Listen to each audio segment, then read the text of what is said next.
ওম শান্তি। আজিৰ তাৰিখ 20 ছেপ্টেম্বৰ 2024 বৰ্ষ। প্ৰাতঃ মুৰলী বাপদাদা মধুবন। আজিৰ পিতাৰ অমৃতবাণী হৈছে, মৰমৰ সন্তানসকল, তোমালোক পিতাৰ সমান ঈশ্বৰৰ সহায়কাৰী হ'ব লাগে। সংগমত পিতা তোমালোক সন্তানসকলৰ সেৱা কৰিবলৈ আহে। আৰু আজিৰ প্ৰশ্ন, এই পুৰুষোত্তম সংগম যুগেই সকলোতকৈ সুন্দৰ আৰু কল্যাণকাৰী কেনেকৈ? পিতাই উত্তৰত কৈছে, এই সময়তে তোমালোক সন্তানসকল স্ত্ৰী আৰু পুৰুষ উভয়ে উত্তম হোৱা। এই সংগম যুগ হয় কলিযুগৰ অন্ত আৰু সত্যযুগৰ আদিৰ মাজৰ সময়। এই সময়তে পিতাই তোমালোক সন্তানসকলৰ কাৰণে ঈশ্বৰীয় বিশ্ববিদ্যালয় স্থাপনা কৰে, য'ত তোমালোক মনুষ্যৰ পৰা দেৱতা হোৱা। এনেকুৱা বিশ্ববিদ্যালয় গোটেই কল্পত কেতিয়াও নাথাকে। এই সময়তে সকলোৰে সদ্গতি হয়। পিতাই কৈছে যে এনেকুৱা বিশ্ববিদ্যালয় গোটেই কল্পত কেতিয়াও নাথাকে। এই সময়তে সকলোৰে সদ্গতি হয়। ওম শান্তি। আত্মিক পিতাই বহি আত্মিক সন্তানসকলক বুজায়। ইয়াত বহি বহি তোমালোকে প্ৰথমে পিতাক স্মৰণ কৰা, কিয়নো তেওঁ হৈছে পতিত পাৱন। তোমালোকৰ লক্ষ্য হৈছে তেওঁক স্মৰণ কৰি পাৱন আৰু শতপ্ৰধান হোৱা। শতু অৱস্থা প্ৰাপ্ত কৰাটোৱেই তোমালোকৰ লক্ষ্য নহয়। শতপ্ৰধান হ'ব লাগে, সেয়েহে পিতাকো নিশ্চয় স্মৰণ কৰিব লাগে। আকৌ মৰমৰ ঘৰকো স্মৰণ কৰিব লাগে, কিয়নো তালৈ যাব লাগে। তাৰ পাছত আকৌ ধন সম্পত্তিও লাগে। সেয়েহে নিজৰ স্বৰ্গ ধামকো নিশ্চয় স্মৰণ কৰিব লাগে, কিয়নো এয়া হৈছে প্ৰাপ্তি। সন্তানসকলে জানে আমি পিতাৰ সন্তান হৈছোঁ। যথাযথ পিতাৰ পৰা শিক্ষা গ্ৰহণ কৰি পুৰুষাৰ্থৰ ক্ৰম অনুসৰি আমি স্বৰ্গলৈ যাম। পিতাই কৈছে যে বাকী যি জীৱ আত্মা আছে সেই সকলোবোৰ শান্তিধামলৈ গুচি যাব। ঘৰলৈতো নিশ্চয় যাব লাগে। সন্তানসকলে এইটো গম পালে এতিয়া হৈছে ৰাৱণ ৰাজ্য। ইয়াৰ তুলনাত সত্যযুগক আকৌ নাম দিয়া হয় ৰাম ৰাজ্য। দুটা কলা কম হৈ যায়, তাক সূৰ্যবংশ আৰু ইয়াক চন্দ্ৰ বংশ বুলি কোৱা হয়। যেনেকৈ খ্ৰীষ্টিয়ানসকলৰ বংশ এটাই চলে, তেনেকৈ এয়াও এটাই বংশ, কিন্তু তাত সূৰ্যবংশী আৰু চন্দ্ৰবংশী আছে। এই কথাবোৰ কোনো শাস্ত্ৰতেই নাই। পিতাই বহি বুজায়, যাক জ্ঞান অথবা নলেজ বুলি কোৱা হয়। স্বৰ্গ স্থাপনা হৈ যোৱাৰ পাছত জ্ঞানৰ দৰকাৰ নাথাকে। এই জ্ঞান সন্তানসকলক পুৰুষোত্তম সংগম যুগতহে শিকোৱা হয়। তোমালোকৰ সেৱা কেন্দ্ৰত বা সংগ্ৰহালয়ত বহুত ডাঙৰ ডাঙৰ আখৰেৰে নিশ্চয় লিখি থব লাগে যে ভাতৃ ভগ্নীসকল, এয়া হৈছে পুৰুষোত্তম সংগম যুগ, যিটো এবাৰেই আহে। পুৰুষোত্তম সংগম যুগৰ অৰ্থও বুজি নাপায়, গতিকে এইটো লিখিব লাগে।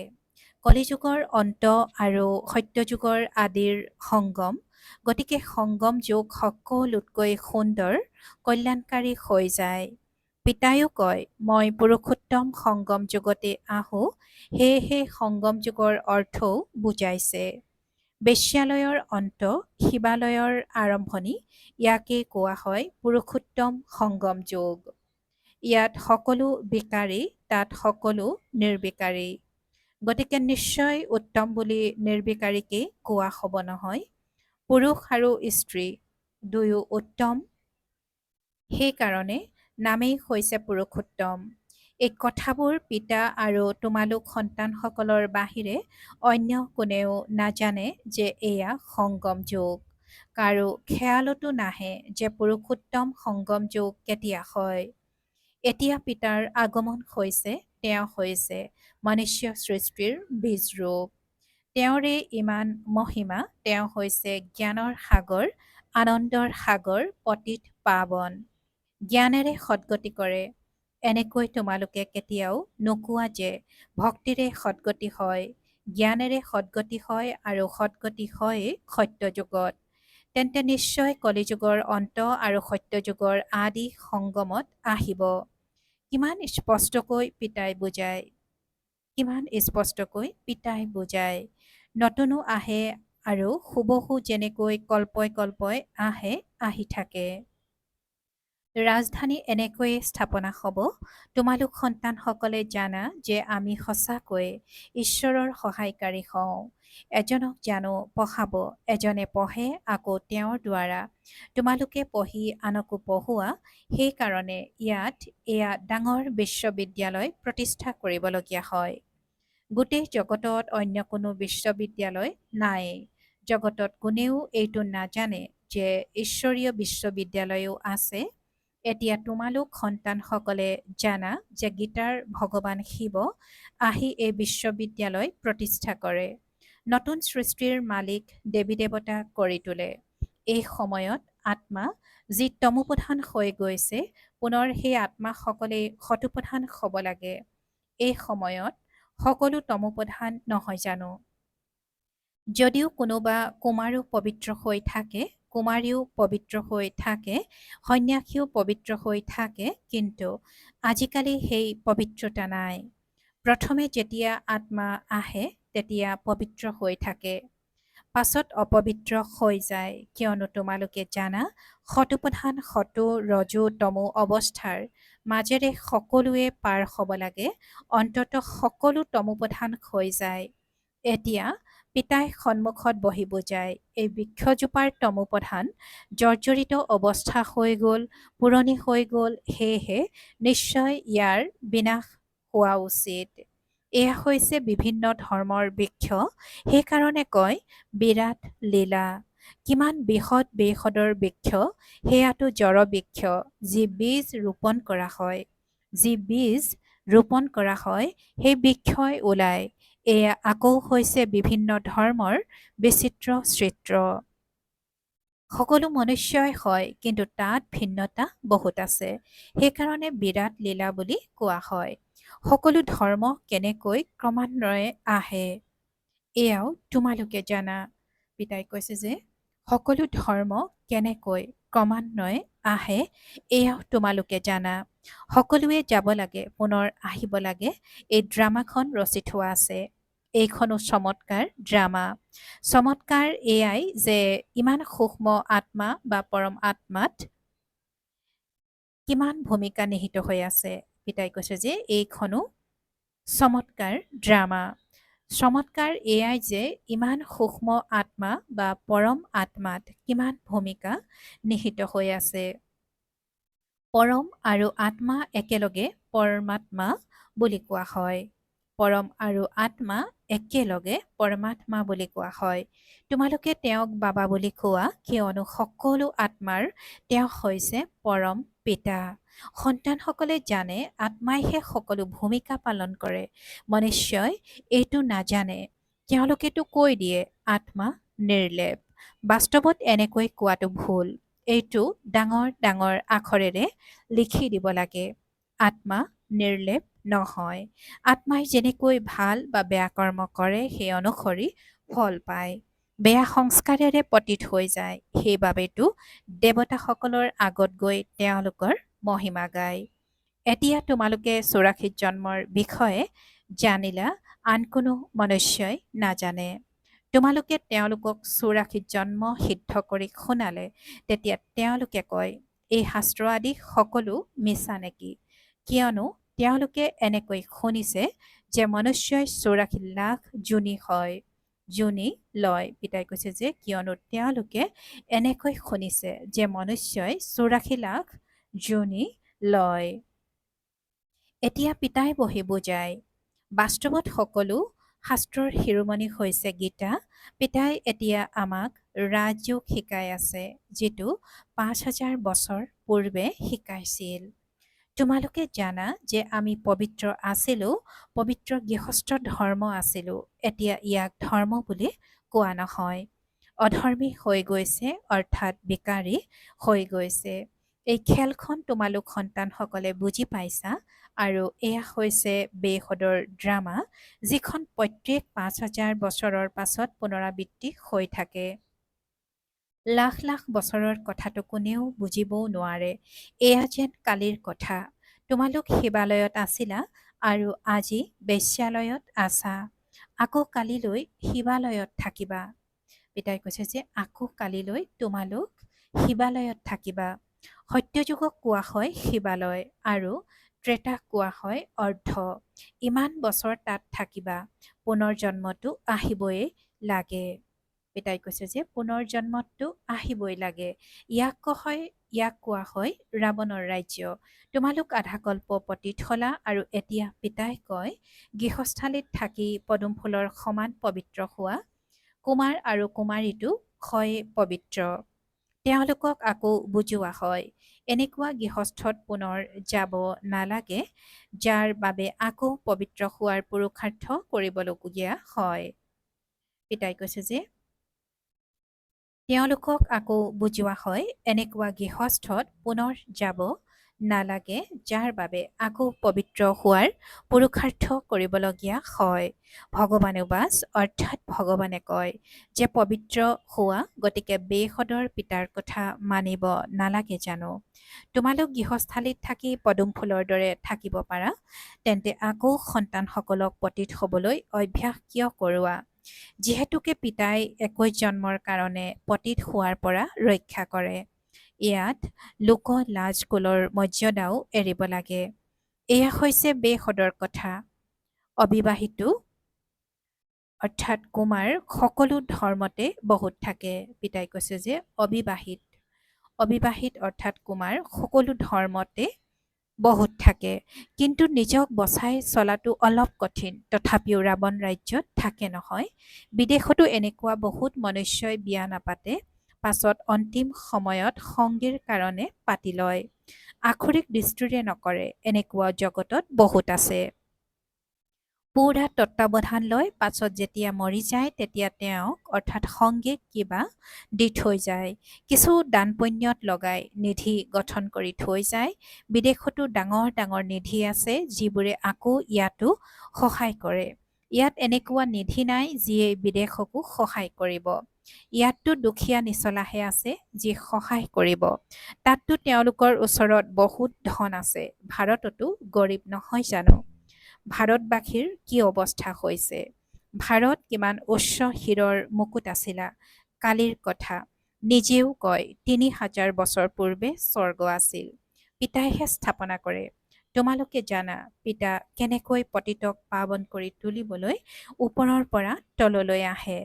তেওঁ হয় জ্ঞানৰ সাগৰ, পতিত পাৱন, সকলোৰে সদ্গতিদাতা, অৰ্থাৎ সকলোকে পাৱন কৰি তোলোতা। তোমালোক সন্তানসকলে জানা যে মোৰ মহিমাটো সকলোৱে গায়ন কৰে। মই ইয়ালৈ তোমালোকক পাৱন কৰি তুলিবলৈ পতিত সৃষ্টিলৈকে আহোঁ। তোমালোক যেতিয়া পাৱন হৈ যোৱা, তেতিয়া প্ৰথমে পাৱন সৃষ্টিলৈ আহা। বহুত সুখ পোৱা, আকৌ ৰাৱণ ৰাজ্যত অধপতিত হোৱা। যদিও গায়ন কৰে যে পৰমপিতা পৰমাত্মা জ্ঞানৰ সাগৰ, শান্তিৰ সাগৰ, পতিত পাৱন, কিন্তু পাৱন কৰি তুলিবলৈ কেতিয়া আহিব সেইটো কোনেও নাজানে। পিতাই কয় তোমালোকে মোৰ মহিমা কৰা নহয়। এতিয়া মই আহিছো, তোমালোকক নিজৰ পৰিচয় দি আছো। মই প্ৰত্যেক ৫,০০০ বছৰৰ পাছত এই পুৰুষোত্তম সংগম যুগত আহোঁ। কেনেকৈ আহোঁ সেয়াও বুজাওঁ। চিত্ৰও আছে। ব্ৰহ্মা কোনো সূক্ষ্ম লোকত নাথাকে। ব্ৰহ্মা ইয়াতে আছে, আৰু ব্ৰাহ্মণো ইয়াতে আছে, যাক গ্ৰেট গ্ৰেট গ্ৰেণ্ডফাদাৰ বুলি কোৱা হয়। যাৰ পাছত বংশাৱলী, পিতাই কৈছে যে যাৰ পাছত বংশাৱলী হয়। মনুষ্য সৃষ্টিৰ বংশাৱলীটো প্ৰজাপিতা ব্ৰহ্মাৰ পৰাই আৰম্ভ হ'ব নহয়। প্ৰজাপিতা আছে যেতিয়া নিশ্চয় তেওঁৰ প্ৰজাও থাকিব। কোষ বংশাৱলীটো হ'ব নোৱাৰে, নিশ্চয় তুলনীয়া হ'ব। গ্ৰেট গ্ৰেট গ্ৰেণ্ডফাদাৰ আছে যেতিয়া নিশ্চয় তুলি ল'ব। তোমালোক সকলো তুলনীয়া সন্তান। এতিয়া তোমালোক ব্ৰাহ্মণ হৈছা, আকৌ তোমালোক দেৱতা হ'ব লাগে। শূদ্ৰৰ পৰা ব্ৰাহ্মণ, আকৌ ব্ৰাহ্মণৰ পৰা দেৱতা। এয়া হৈছে লুটি বাগৰ মৰা খেল। বিৰাট ৰূপৰো চিত্ৰ আছে নহয়। পিতাই কৈছে যে বিৰাট ৰূপৰো চিত্ৰ আছে। তাৰ পৰা সকলো ইয়ালৈ নিশ্চয় আহিব লাগে। তাৰ পৰা সকলো ইয়ালৈ নিশ্চয় আহিব লাগে। যেতিয়া সকলো আহি যায় তেতিয়া আকৌ ৰচয়িতাও আহে। তেওঁ হৈছে ৰচয়িতা, নিৰ্দেশক, ভূমিকাও পালন কৰে। পিতাই কয়, হে আত্মাসকল, তোমালোকে মোক জানা। তোমালোক আত্মাসকল সকলো মোৰ সন্তান হোৱা নহয়। তোমালোকে প্ৰথমে সত্যযুগত শৰীৰধাৰী হৈ কিমান উত্তম সুখৰ ভূমিকা পালন কৰিলা। পিতাই কৈছে যে তোমালোকে প্ৰথমে সত্যযুগত শৰীৰধাৰী হৈ কিমান উত্তম সুখৰ ভূমিকা পালন কৰিলা। আকৌ 84 জন্মৰ পাছত কিমান দুখত আহি গলা। ড্ৰামাৰ ৰচয়িতা, নিৰ্দেশক, প্ৰযোজক নাথাকে জানো? এয়া হৈছে বেহদৰ ড্ৰামা। পিতাই কৈছে যে এয়া হৈছে বেহদৰ ড্ৰামা। বেহদৰ ড্ৰামাখনক কোনেও নাজানে। ভক্তিমাৰ্গত এনেকুৱা কথা ৰচি দিয়ে যে মনুষ্যৰ বুদ্ধিত সেয়াই বহি গৈছে। এতিয়া পিতাই কয়, অতি মৰমৰ সন্তানসকল, এই সকলোবোৰ হৈছে ভক্তিমাৰ্গৰ শাস্ত্ৰ। ভক্তিমাৰ্গৰ অনেক সামগ্ৰী আছে। যেনেকৈ বীজৰ সামগ্ৰী হৈছে বৃক্ষ। ইমান সৰু বীজৰ পৰা কিমান বিশাল বৃক্ষ বিয়পি পৰে। ভক্তিৰো ইমান বিস্তাৰ আছে। জ্ঞানটো হৈছে বীজ, তাত কোনো সামগ্ৰীৰ দৰকাৰ নাথাকে। পিতাই কয়, নিজক আত্মা বুলি বুজি পিতাক স্মৰণ কৰা আৰু কোনো ব্ৰত নিয়ম আদি নাই। এই সকলোবোৰ বন্ধ হৈ যায়। তোমালোকে যেতিয়া সৎগতি পাই যাবা তেতিয়া আন কোনো কথাৰ দৰকাৰ নাথাকে। তোমালোকে বহুত ভক্তি কৰিছা, তাৰ ফল তোমালোকক দিবলৈ আহিছোঁ। পিতাই কৈছে যে তোমালোকে বহুত ভক্তি কৰিছা, তাৰ ফল তোমালোকক দিবলৈ আহিছোঁ। দেৱতাসকল শিৱালয়ত আছিল, সেইবাবেতো মন্দিৰলৈ গৈ তেওঁলোকৰ মহিমা গায়। এতিয়া পিতাই বুজায়, অতি মৰমৰ সন্তানসকল, মই 5000 বছৰ পূৰ্বেও তোমালোকক বুজাইছিলোঁ যে নিজক আত্মা বুলি বুজা। দেহৰ সকলো সম্বন্ধ এৰি মোক একমাত্ৰ পিতাক স্মৰণ কৰা। তেতিয়া এই যোগ অগ্নিৰে তোমালোকৰ পাপ ভস্ম হৈ যাব। পিতাই এতিয়া যি বুজায় সেয়া কল্পই কল্পই বুজাই আহিছে। গীতাতো কোনো কোনো শব্দ ভালকৈ আছে। মনমনা ভৱ অৰ্থাৎ মোক স্মৰণ কৰা। শিৱ বাবাই কয়, মই ইয়ালৈ আহিছোঁ, কাৰ শৰীৰত আহোঁ সেয়াও শুনাওঁ। ব্ৰহ্মাৰ দ্বাৰা সকলো বেদ শাস্ত্ৰৰ সাৰ তোমালোকক শুনাওঁ। চিত্ৰও দেখুওৱা হয়, কিন্তু অৰ্থ বুজি নাপায়। এতিয়া তোমালোকে বুজি পোৱা শিৱ বাবা কেনেকৈ ব্ৰহ্মাৰ শৰীৰৰ দ্বাৰা সকলো শাস্ত্ৰ আদি সাৰ শুনায়। 84 জন্মৰ ড্ৰামাৰ ৰহস্যও তোমালোকক বুজায়। এওঁৰেই বহুত জন্মৰ অন্তিম জন্মত আহোঁ। এওঁৱে আকৌ 1 নম্বৰৰ ৰাজকুমাৰ হয়, আকৌ 84 জন্মত আহে। ভাল বাৰু। অতি মৰমৰ কল্পৰ পাছত পুনৰাই মিলিত হোৱা সন্তানসকলৰ প্ৰতি মাতা পিতা বাপ দাদাৰ স্নেহপূৰ্ণ স্মৰণ আৰু সুপ্ৰভাত। আত্মিক পিতাৰ আত্মিক সন্তানসকলক নমস্কাৰ আৰু আত্মিক সন্তানসকলৰ আত্মিক মাত পিতা আৰু বাপ দাদাৰ প্ৰতি স্নেহপূৰ্ণ স্মৰণ আৰু সুপ্ৰভাত আৰু নমস্কাৰ নমস্কাৰ নমস্কাৰ।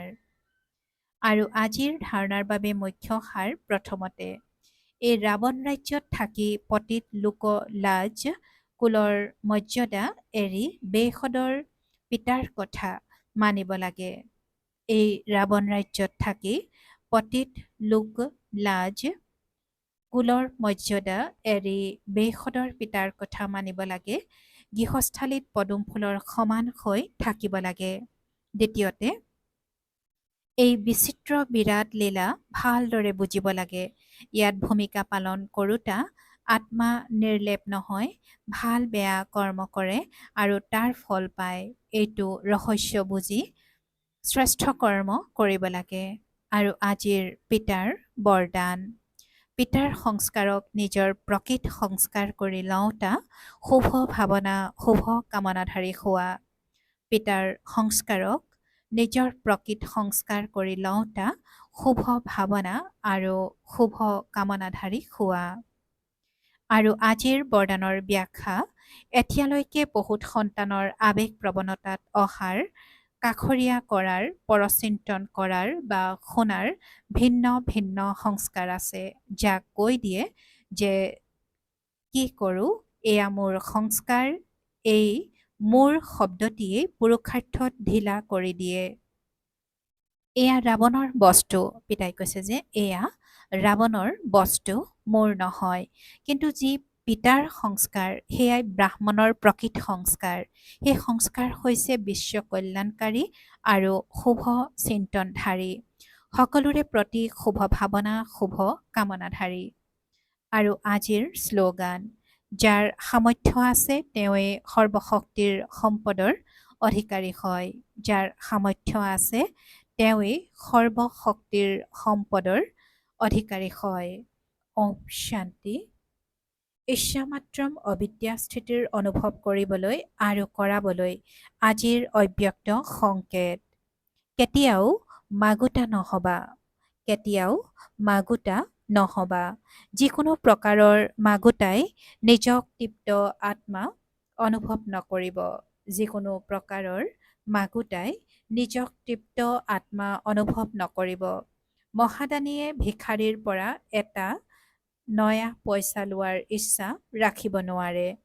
এওঁ সলনি হওক বা এওঁ কৰক বা এওঁ কিছু সহযোগ দিয়ক, খোজ আগবঢ়াওক, এনেকুৱা যি সংকল্প বা এনেকুৱা যি সহযোগৰ ভাৱনা, এনেকুৱা সহযোগৰ ভাৱনা পৰৰ বশৱৰ্তী শক্তিহীন ভিক্ষাৰী আত্মাৰ প্ৰতি ৰাখিব পাৰা। ওম শান্তি।